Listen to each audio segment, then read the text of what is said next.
Hey guys, this is M. Gagawa nga tayo ngayon ng souvenir for 50th birthday. And this is a customized wooden mirror. 35 pieces nga pala yung gagawin natin ngayon. And ang size nga pala ito ay 2.5 by 6 inches. And yung kapal naman nito ay 1 cm. Umorder na nga pala ako ng mga stainless na ruler dahil grabe, napakadami lang napagdaanan ng ruler na to. Pero anyways, sa first part ng video natin, as you can see, merong reject na nasama din sa order natin ng mga mirrors. Pero buti na lang isa lang siya. So, kahit papano, mahahabol pa yung order. So, anyway, umorder na nga pala rin ako ng mga vinyl names nung isang araw. Buti mabilis lang yung process nila. Eh, yun nga lang, malayo. Pero okay na rin. Pero, may problem nga lang. Kasi, yung mga letter I, wala siyang dot. So, parang ang hirap niya basahin since calligraphy pa yung font. Pero, maganda pa rin naman siya tignan.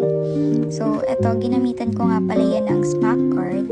Well, yan lang yung nahanap ko. Wala pa kasi akong pang, dito yung pang diin. Pero, squeegee yata yung tawag doon. So, let me know if mali yung tawag ko. Pero, order din tayo nun soon. Tapos, tinanggal ko na nga rin pala yung mga transfer tape dito. And, later on, pupunasan na rin natin yung mga mirrors. Ayan.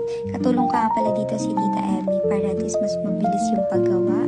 Eh, kanina habang naglalagay tayo ng mga names, kinot niya na yan, yung mga papel na yan. So, kanina bago ako pumunta sa kanila, nag-layout na rin ako, pinrint ko na para at least ikakat na lang. So, bumili nga rin pala ako ng plastic and sinakto ko lang yung layout dun sa plastic na yan.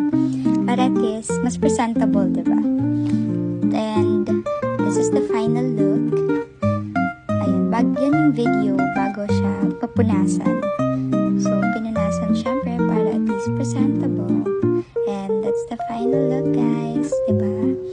Napaka-elegante. And ang favorite kasi ng